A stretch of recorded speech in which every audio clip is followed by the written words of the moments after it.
Good morning and welcome, and thank you so much for joining us live for our first community dialogue conversation. So what we wanted to do with this conversation is basically start a dialogue between those of us in our community here and also and just have an opportunity for us to connect, to share and to have a conversation around how we're all finding it in this challenging time. There's a few of you still jumping on, so we'll just give it a few moments and let everyone join in. Thank you and welcome.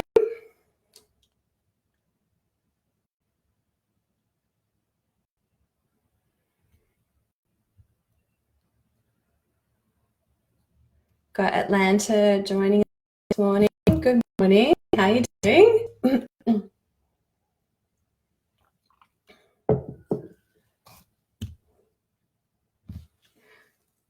Morning, Katie.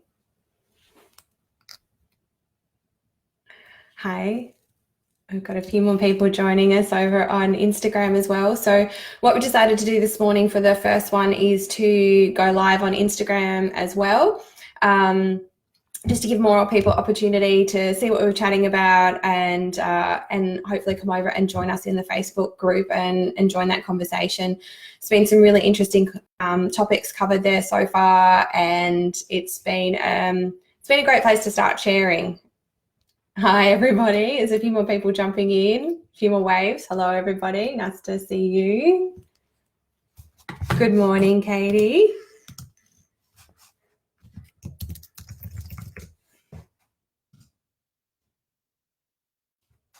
Great. Awesome.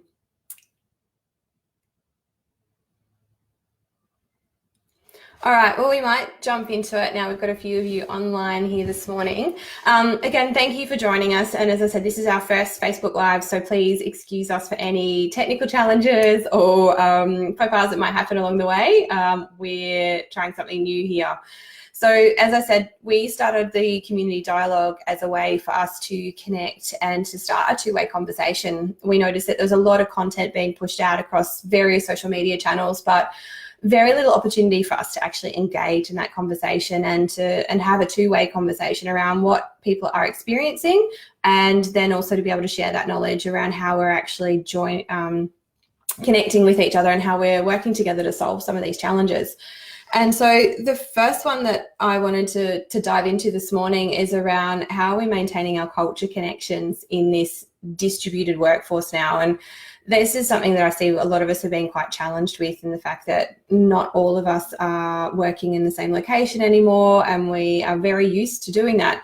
Even if we've had, great technology and we've been very enabled to work remotely, and we've had that great opportunity to really untether our businesses from their physical locations, we've developed really strong rituals and behaviours and patterns around how we actually engage with one another, because we're used to being in that same physical environment together.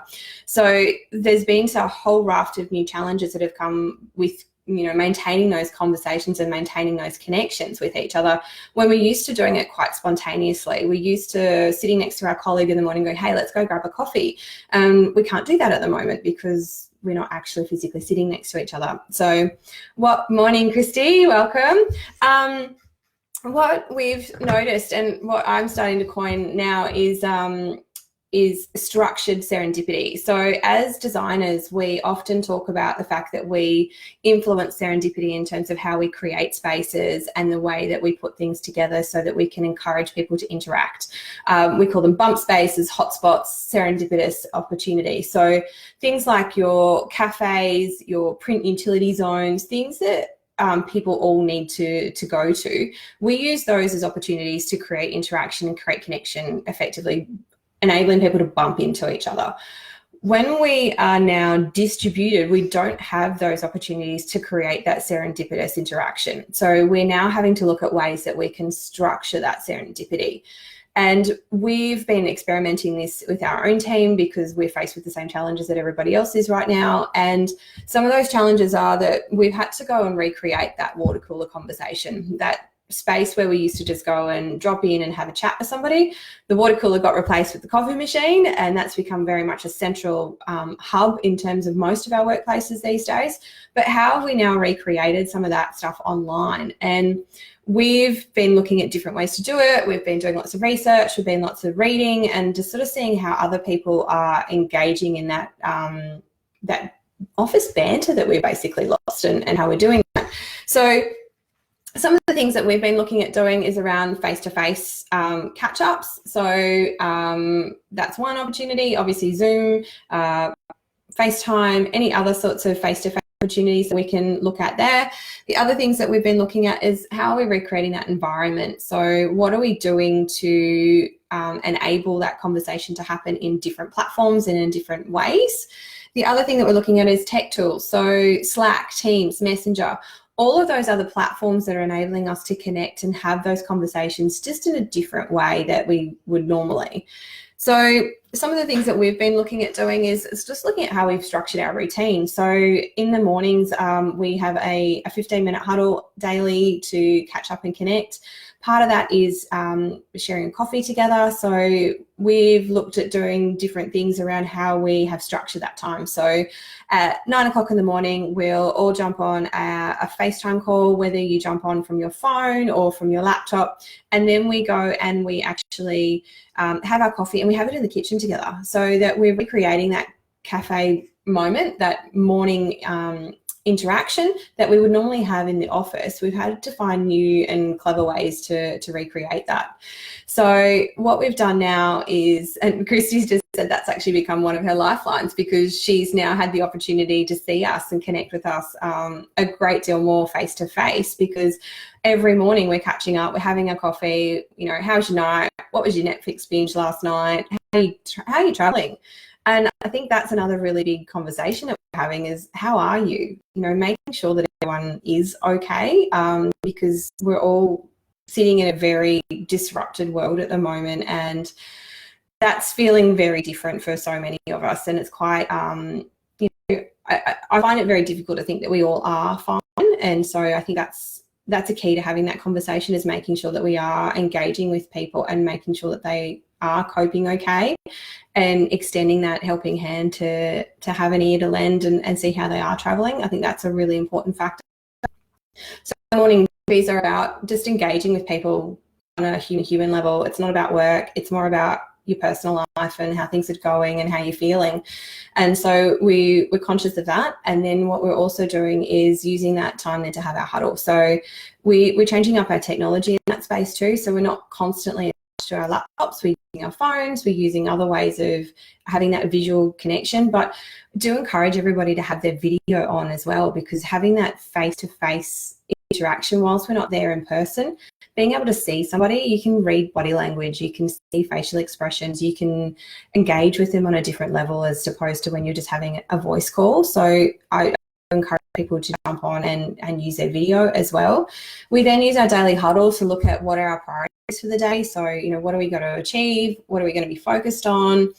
What are the activities that are going through the day? What else have we got happening in our life as well? Because, you know, not all of us are able to work and just work at the moment, because a lot of us have got kids at home, we've got other challenges, we might have our partners working at home with us as well. So we're looking at how can we support one another and understand what some of the challenges are and some of the constraints that we're all going to be working with in terms of how we can actually manage our day and what that routine might look like. Some of the other things that we've introduced is daily debriefs. So they're a 15-minute catch up at the end of the day, and that catch up is not about checking in to go, well, how did you get going on your daily huddle stuff? Did you actually meet all your priorities today? It's more about going, how did you find today? Did you find it productive? You know, what were the challenges that you had? And it's connecting in with people on that more human level and understanding how they're actually experiencing this time and what some of those challenges might be for them personally, and what we can do to support one another. They're all really good interactions. Other things that we're starting to look at doing is introducing stretch sessions. So we do a team stretch session. on a Tuesday morning, virtual lunches on a Wednesday, coffee dates on a Thursday morning, and of course every Friday afternoon we're still doing our Friday afternoon drinks. So we're catching up over Zoom, sharing a gin and tonic, and sort of celebrating the wins from the week, because it's really good for us to look back on the whole week and go, wow, this is what we were able to achieve, and we did a pretty good job, and I'm pretty satisfied with how everything sort of panned out for the week. So just looking back and celebrating those wins together as a team, and ensuring you keep that collegiate, that bond there as well. We've also started using Teams really well as well. And we use that for a lot of banter. We've set up different channels to have different types of conversations in there. One word of warning though is that having too many channels, you can actually forget where you've posted things, you forget how to find things. So having some really clear structure around what channels are there and how they're to be used, so that you can keep track of your communication, because that can actually then become another problem and another issue, because you can't find the communication that you had with somebody because you posted it in one channel and not the other channel. So just being quite conscious of that as well, we've found as being one of those particular challenges. The other thing that we've noticed too in terms of people connecting is being conscious of the introverts and the extroverts within the team, because extroverts usually have no concerns about sharing their opinions and their thoughts, and particularly when you're on Zoom calls, it's very easy for the introverts to sort of sit back and be a bit of a wallflower in that conversation. And I think as leaders, then it's our opportunity to engage with those people and invite them to actually contribute to the conversation and ask their opinion, because if we're not actively engaging them in those conversations, they can actually regress and move further away from our teams because of their natural behavioural traits. So engaging them in those conversations and inviting them in, I think, is something that we need to be really conscious of as well. So they're just some of the tips and things that we've been working through in terms of trying to keep our team connected. It is challenging. It's not an easy thing to do at the moment, because we are we are distributed, we are having to deal with different challenges. We're also dealing with a whole nother raft of challenges that are coming through at the moment as well. It's not purely just the fact that we're not at work. There's this whole thing that's happening out there in the world that we're being bombarded with from media and things as well. So I think it's just being conscious of everybody's welfare at the moment and really engaging with different people. Other things that we've suggested to try are around learning something new together. So planning a lunch and learn date and watching a YouTube clip together, watching a video together, and then learning something new and sharing that as a team. I've heard people doing watch parties, so they all schedule in to watch one particular video, and then they all a movie together, and then they chat through the movie so that it's like they're virtually sitting in the same room. One of my other clients, they've set up a permanent Zoom room. So that Zoom room is set up then for them to have their client, all of their team can drop in at any time. So if they're virtual water cooler, a virtual cafe, so that Zoom runs all day, and you just pop in and out from whenever you feel like having and engaging in that conversation, and you can see who's in there, and you can have a chat, and then you can leave again, just as you would in a normal cafe. So people are getting really creative around how they're engaging with different people and having different conversations. So I mean, I've been chatting here for a while now. Is anyone question, or are you facing any particular challenges that you'd like me to share with you, and things that are happening? I'm keen to hear your thoughts. Anyone there?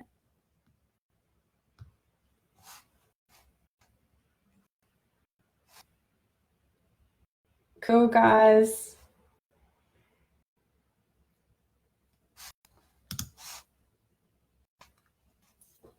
Well, one of the questions that we had come through in the Facebook group was around how are we creating that serendipitous bump factor, and I think that bump factor is going to be one of the biggest challenges for us to replicate, and the impact of that from a collaboration perspective is going to be really, really interesting in the times to come, and what it might actually do for us from a creativity and innovation perspective, because it's that that informal interaction that we find creates a lot of different conversations with people. So that is going to be an interesting piece that we're going to see and what the impact of that is going to be longer term and for the longer we are separated as teams. So I think we're going to find more and more ways of actually being able to create that opportunity to engage in a different way, and that's going to come through different channels as we navigate this whole time. So, but for those of you that have joined us over on Instagram, we'd love you to